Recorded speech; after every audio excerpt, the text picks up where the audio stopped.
L'Église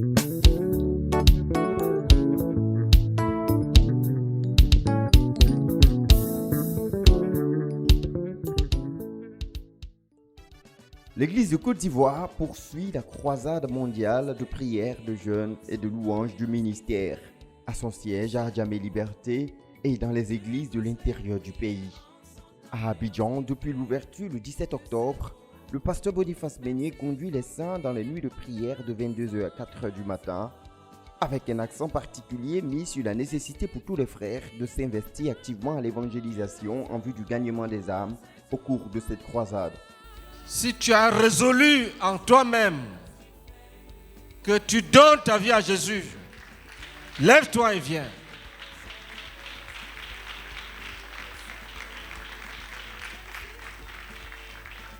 Il dit, entrez par la porte étroite, que personne ne vous trompe. On entre par la porte étroite, là où on se repent, là où on abandonne le péché.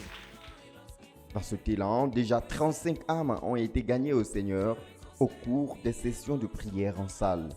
Aussi, les facteurs pouvant favoriser le réveil spirituel de chaque frère et la croissance de l'Église, le tout visant l'atteinte du but de la phase 3, est le point vers lequel convergent tous les sujets de prière élevés pendant cette croisade.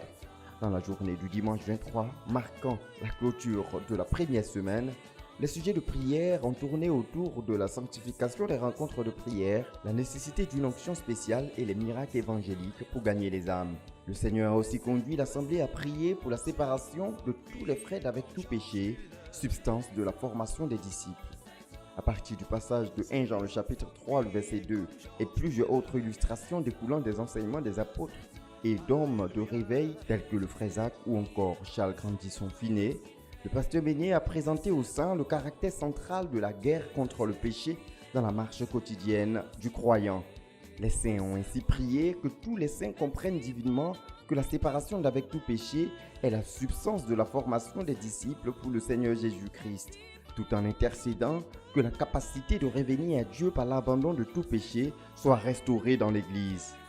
Par ailleurs, plusieurs autres fardeaux ont marqué les jours précédents de la croisade, notamment la prière pour que chaque frère se rende serviteur de tous afin de gagner le plus grand nombre. La prière pour la croissance en qualité et en quantité de l'Église. La prière pour que chaque frère s'établisse dans la foi en la prière. Le jugement de tout ce que Satan utilise pour refroidir les frères et la prière pour la protection de toutes les équipes de conquête menées par les missionnaires, les anciens, les dirigeants. Comme annoncé dès l'ouverture, les églises à l'intérieur de la Côte d'Ivoire sont aussi pleinement engagées dans la croisade. Ici à Daloa, à l'ouest de la Côte d'Ivoire, sous la direction du missionnaire Achille Gogwa, les frères se réunissent de 18h à 22h au temple de la foi au quartier Lobia. Dans l'élan de l'établissement des saints dans la vie de disciples authentiques du Seigneur Jésus-Christ, les prières sont élevées au Seigneur pour que chaque frère y cherche activement et connaisse la maturité spirituelle. Dans la même longueur d'onde, les prières pour le réveil spirituel individuel et collectif, ainsi que pour la croissance de l'Église et ses facteurs déclencheurs ont été présentés en prière au Seigneur au cours des jours déjà écoulés. À Boaké, au centre de la Côte d'Ivoire, les réunions se tiennent de minuit à 4h au centre de l'église de Boaké, 6 au quartier France 2, sous la coordination du missionnaire, le pasteur Kinyelman Tio. Au cours du 7e jour, les saints ont principalement prié pour les missionnaires internationaux. Aussi, la communion fraternelle et l'harmonie dans les relations entre les frères étant fondamentales pour la santé et la croissance de l'Église, le pasteur Tio Kinyelman a mis l'accent en ce jour sur la nécessité pour tous les frères d'être en bonne relation les uns envers les autres, et à cet effet, il a exhorté les frères à entretenir une bonne relation avec leurs faiseurs de disciples. À l'est de la Côte d'Ivoire, précisément à Daoukro, le missionnaire Daniel Kofi Yao conduit lui aussi l'église dans la croisade du ministère. Les saints se réunissent de 19h à 21h au centre de l'œuvre à Daoukro, 6 au quartier 120 logements. Dans la poursuite des objectifs globaux de la croisade, le pasteur Yao Kofi Daniel, missionnaire de la CMCI basée à Daoukro et missionnaire régional de notre œuvre dans la région spirituelle de l'Ifou, conduit l'Église à combattre tous les esprits qui empêchent les frères de connaître le réveil spirituel, car, dit-il, certains sommeils spirituels sont des œuvres des démons et de l'adversaire. Les prières de repentance pour les temps de sommeil spirituel. Les prières pour que Dieu donne aux saints une bonne disposition intérieure pour la recherche du réveil spirituel. La prière pour que Dieu ramène tous ses enfants dans l'obéissance aux 9 conditions d'être disciples et la pratique active des routines spirituelles.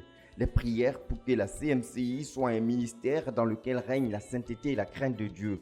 Ou encore les prières pour que tous les membres de la CMCI travaillent pour être un modèle dans l'obéissance aux 9 conditions d'être disciple et la pratique active des routines spirituelles ont fait objet des sujets déjà élevés au cours de la croisade à Daoukro. On termine ce tour des localités de l'intérieur de la Côte d'Ivoire avec l'église de Korogor au nord du pays, où la croisade se poursuit sous la direction du missionnaire pasteur Opéli Roméné. Le vendredi 21 octobre dernier, le missionnaire a tenu la prière avec les missionnaires locaux, les dirigeants d'assemblée et leurs co-ouvriers. Cette rencontre qui s'est déroulée au centre de l'église de Korogo, au quartier Soba, a porté sur l'intercession pour l'accomplissement du but de la phase 3 dans le nord, qui est d'avoir 58 368 disciples qui se réunissent dans 1167 assemblées de maisons. Ainsi, il y a eu la prière pour que Dieu aide chaque dirigeant à atteindre le but. La prière pour que le co-ouvrier soit de véritables aides, la prière pour susciter d'autres aides et la prière pour que les dirigeants soient des modèles parce que le peuple est à l'image du dirigeant. Débuté à minuit 1 minute, la nuit de prière de ce 21 octobre à Korogo s'est achevée à 82 minutes.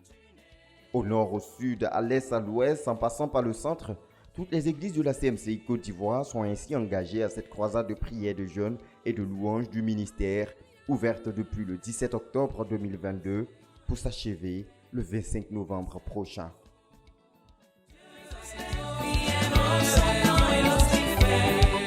C'est beau.